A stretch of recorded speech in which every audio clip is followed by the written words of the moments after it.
ನನ್ನ ಗಂಡನ ಬಗ್ಗೆ ಮಾತಾಡಕ್ಕೆ? ನಿನಗೂ ಅವ್ರಿಗೂ ಏನೋ ಸಂಬಂಧ? ಯಾಕಮ್ಮ ಹೀಗೆ ಹೇಳ್ತಾ ಇದೀಯಾ? ನೀನು ಯಾವತ್ತು ನನ್ನ ಗಂಡನ ಬಿಟ್ಟು ಯಾವಳನ್ನ ನೋಡಕ್ ಹೋದ್ಯೋ ಅವತ್ತೇ ನೀನು ಅವ್ರ ಪಾಲಿಗೆ ಸತ್ತು ಹೋದೆ ಅಂತ ತಿಳ್ಕೊ.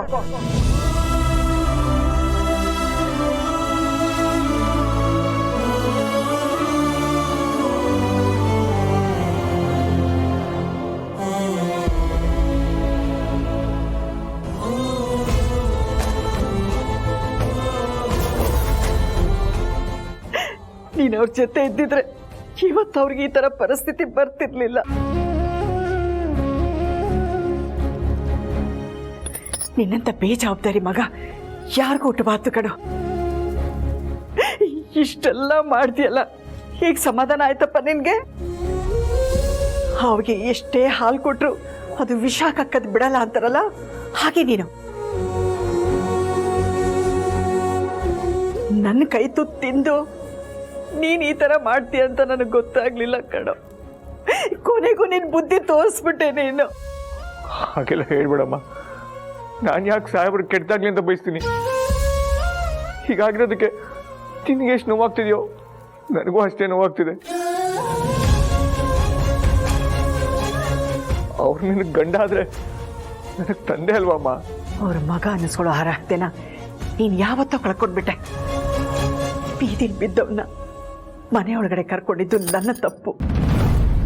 ಅದಕ್ಕೆ ಇವತ್ತು ಅವ್ರಿಗೆ ಈ ಪರಿಸ್ಥಿತಿ ಬಂದಿರೋದು. ನನ್ನ ಗಂಡಂಗೆ ಏನಾದ್ರೂ ಆದ್ರೆ ನಾನಂತೂ ನಿನ್ನನ್ನು ಸುಮ್ಮನೆ ಬಿಡಲ್ಲ. ಅದಕ್ಕೆ ಅಣ್ಣನ್ಗೇನು ಆಗಲ್ಲ. ಅದಕ್ಕೆ ಇವನ್ ಮೇಲೆ ಯಾಕೆ ಸುಮ್ಮನೆ ಕೂಗಾಡ್ತಾ ಇದ್ದೀರಾ? ನನ್ ಮುಂದೆ ಕಾಣಿಸ್ಕೊಬೇಡ ಅಂತ ಹೇಳೋನ್ಗೆ. ಕಳ್ಸು. ಎಲ್ಲಾದ್ರೂ ಹೋಗ್ತಾನ ಹೋಗ್ಲಿ ಮಾ, ಕಳ್ಸು ಅವನನ್ನ. ನರಸಿಂಹ, ಯಾಕೋ ಅದಕ್ಕೇನೋ ಹೊಟ್ಟೆ ಉರಿಸ್ತಿದ್ಯಾ?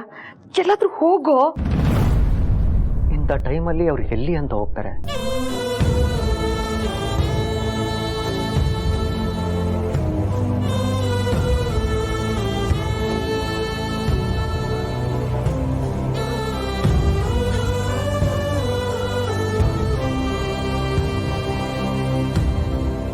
ಅವ್ರು ಏನೇ ತಪ್ಪು ಮಾಡಿದ್ರು ಅದನ್ನ ಮಾತಾಡೋ ಟೈಮಲ್ಲ ಇದು.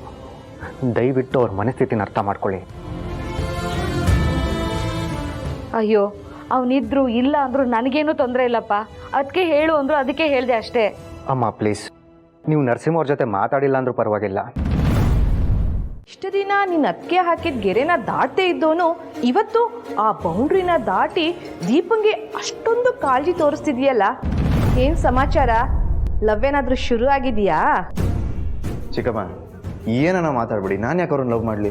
ಮತ್ತೆ ನೀನೇ ಕೈ ಹಿಡ್ದು ಎಪ್ಸಿ ಸಮಾಧಾನ ಮಾಡಿ ರೂಮಿಗೆ ಕಳಿಸ್ತೀಯಲ್ಲಪ್ಪ. ರಾತ್ರಿಯಿಂದ ಅವ್ರ ಪಾಪ ಅವ್ರ ತಂದೆ ನೆನ್ಸ್ಕೊಂಡು ಗಾಬರಿ ಆಗಿದ್ರು. ತುಂಬಾ ರೂಮಲ್ಲೂ ಮಲಗಿರ್ಲಿಲ್ಲ, ಇಲ್ಲಿ ಬಂದು ಕೂತಿದ್ರು.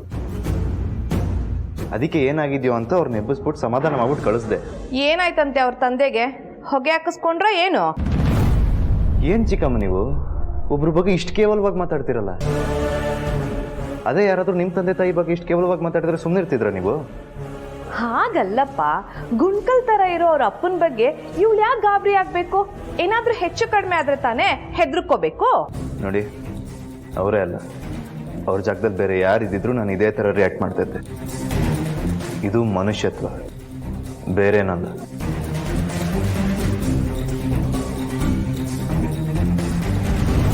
ಇತ್ತೀಚೆಗೆ ಯಾಕೋ ಅವನು ಜಾಸ್ತಿ ಅವಳ ಬಗ್ಗೆ ತಲೆ ಕೆಡ್ಸ್ಕೊತಾ ಇದ್ದಾನಲ್ಲ. ಮೊದ್ಲಿದನ್ನ ಹೋಗಿ ಸೌಂದರ್ಯಂಗೆ ಹೇಳ್ಬೇಕು. ದೀಪನ್ ಬಗ್ಗೆ ಇಷ್ಟೊಂದು ಕಾಳಜಿ ತೋರಿಸ್ತಿರೋನು ನಾಳೆ ದಿನ ಅವಳನ್ನ ತಲೆ ಮೇಲೆ ಹೊತ್ಕೊಂಡು ಮೆರ್ಸಲ್ಲ ಅಂತ ಏನ್ ಗ್ಯಾರಂಟಿ?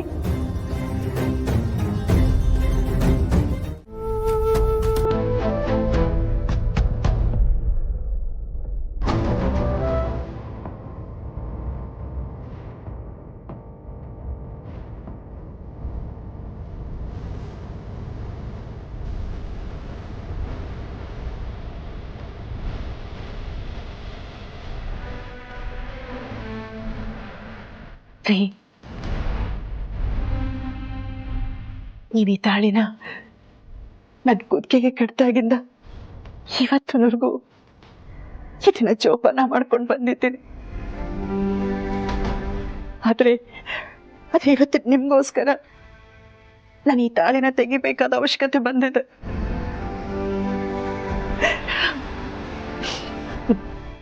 ಈ ತಾಳಿ ನನಗೆ ಎಷ್ಟು ಮುಖ್ಯನೋ ಅದಕ್ಕಿಂತ ಹೆಚ್ಚು ನೀವು ನನಗೆ ಮುಖ್ಯ.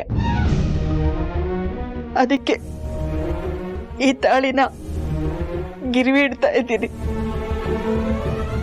ನೀವು ಹುಷಾರಾಗ್ಬೇಕು ರೀ. ನನಗೆ ಬೇರೆ ದಾರಿ ಇಲ್ಲ ರೀ. ನನಗೆ ಕ್ಷಮಿಸ್ಬೇಡಿ.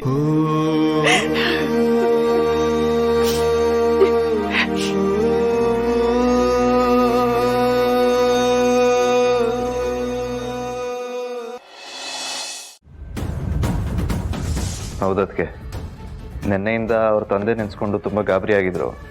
ಅದಕ್ಕೆ ಅಲ್ಲಿಗೆ ಹೋಗಿ ಒಂದ್ಸರಿ ಅವ್ರು ನೋಡ್ಕೊಂಬಂದ್ರೆ ಸ್ವಲ್ಪ ಸಮಾಧಾನ ಆಗ್ತಾರೇನೋ ಅಂತ ಹೊರಟಿದ್ದೀವಿ.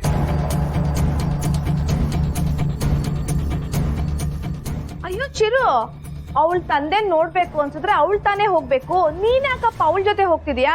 ಯಾಕೆ ಅವಳಿಗೆ ಊರ್ಗ್ ಹೋಗೋ ಗೊತ್ತಿಲ್ವಾ? ಫಾರಿನ್ ಕ್ಲೈಂಟ್ ಇರೋ ಜಾಗನ ಹುಡುಕಿ ಹೋಗಿ ಮಾತಾಡ್ಸ್ಕೊಂಡ್ ಬಂದಿರೋಳ್ಗೆ ಊರ್ಗ್ ಹೋಗೋ ದಾರಿ ಗೊತ್ತಿಲ್ವಾ? ಹಂಗಲ್ಲ ಚಿಕ್ಕಮ್ಮ, ಈ ಸಿಚುವೇಶನ್ ಅಲ್ಲಿ ಇವ್ರನ್ನ ಒಬ್ರನ್ನೇ ಕಳ್ಸೋದು ಸರಿಯಲ್ಲ ಅಂತ ಅನಿಸ್ತು. ಅದಕ್ಕೆ ನಾನು ಹೋಗಿ ಬರ್ತೀನಿ. ಹೋಗಿ ಬರ್ತೀವಿ ಅದಕ್ಕೆ. ಅಕ್ಕ, ನಾನು ಇವ್ರ ಜೊತೆ ಊರಿಗೆ ಹೊಡ್ತಿದ್ದೀನಿ. ಗೊತ್ತಾಯ್ತು ದೀಪ. ಚಿರು ಹೇಳಿದ್ದೆಲ್ಲ ಕೇಳಿಸ್ಕೊಂಡು. ಚಿರುಗ್ ಈಗ್ಲಾದ್ರೂ ಒಳ್ಳೆ ಬುದ್ಧಿ ಬಂತಲ್ಲ, ಅಷ್ಟೇ ಸಾಕು. ಹುಷಾರ್, ಹೋಗ್ಬನ್ನಿ. ಅಕ್ಕ ಬರ್ತೀನಿ.